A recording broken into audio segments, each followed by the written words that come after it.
press. Nobody believes it's stronger than me.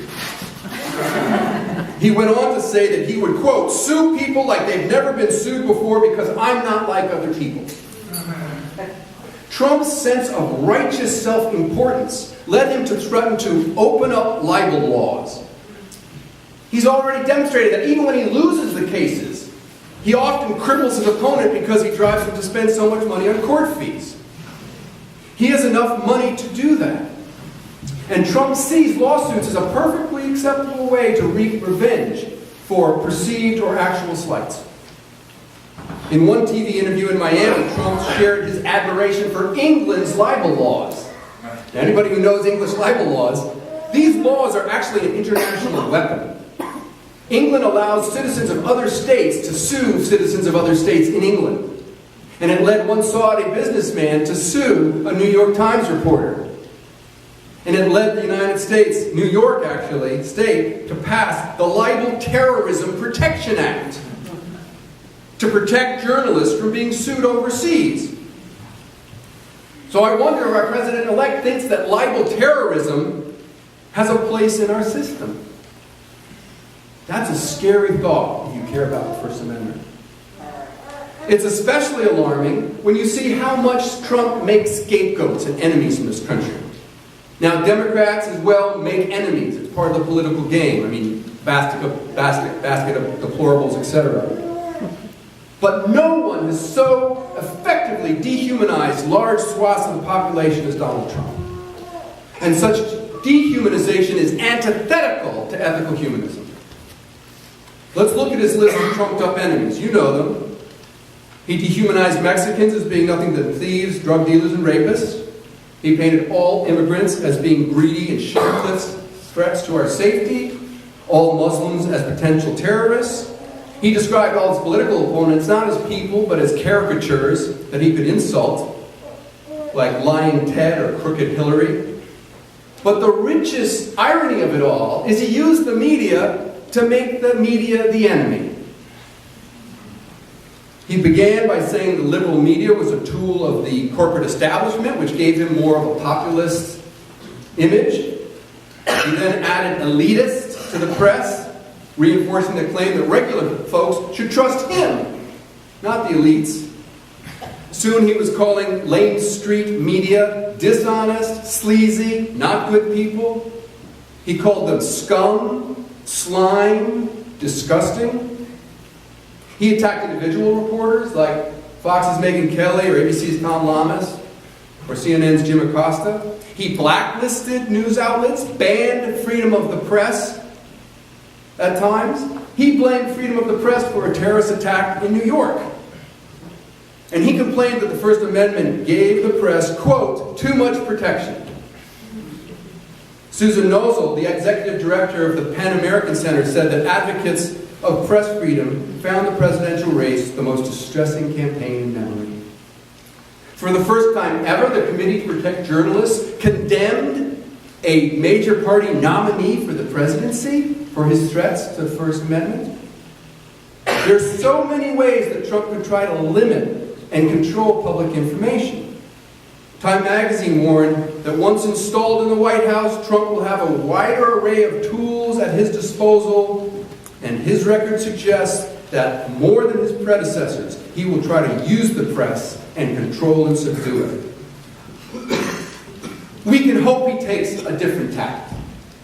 Thomas Boer, who is the head of the National Press Club, wrote an open letter appealing to Trump, saying, please, process Freedom of Information Act requests quickly. If you can delay access to information, that's a lot of control. He asked that the press corps also be established and be given access to President Trump. That's been shown already to something that Trump doesn't seem to like to do. Even more frightening, Trump a year ago suggested that we should close the internet. I'm not even sure how that's done. But the Free Thought Project saw that as one of the key tools that he imagined he could use. Because he said that he saw children online being lured into ISIS because they were watching the internet and wanting to be masterminds, end quote. In that context, he said that freedom of speech was, quote, stupid. More recently, he's put another part of the First Amendment in danger, freedom of assembly. This is a constitutionally protected form of expression and protest, and it's in danger. Reactionary forces are already advocating with Trump for changing laws against blocking traffic during a protest from a misdemeanor to a felony. They are arguing that this is a form of economic vandalism, slowing commerce and hurting profits. And just this week, one act of protest that for some, here included, goes over the line, and that's flag burning. It hits home for me because the day after the election, a flag was burned on the campus of Hampshire University, where my youngest son, Justin, is in his final year. Soon, Fox News was up there feeding on the frenzy, and there were protests from veteran groups. And soon, Trump began tweeting about this, saying that perhaps flag burners should be imprisoned or stripped of their citizenship. I don't know how far he'll go. Most of you know what I shared here today. Some of you, maybe I said something new and maybe you're a little bit more alarmed. Good. We have to be vigilant if free thought and free press is going to remain in this country. Only if we're vigilant will it remain. We have to renew our commitment to the First Amendment, freedom of speech, petition, press, assembly, and religion. It's the First Amendment because it was of primary concern to the founders. And we have a little bit of optimism. There's a lot of judicial precedent protecting freedom of speech in this country. I mean, beginning in 1931 in Neer versus Minnesota, the Supreme Court said that prior restraint of the press was unconstitutional. In other words, you cannot censor. The government cannot censor. In 1950s, they ruled that ladies chatteling lover is not obscene. Look at that here.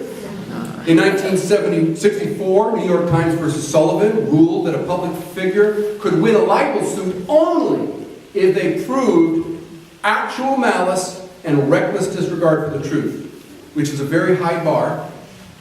And in 1971, the Supreme Court ruled in favor of the New York Times regarding its decision to publish the Pentagon Papers. We have to just hope that judicial appointments over the next 4 years are few and far between.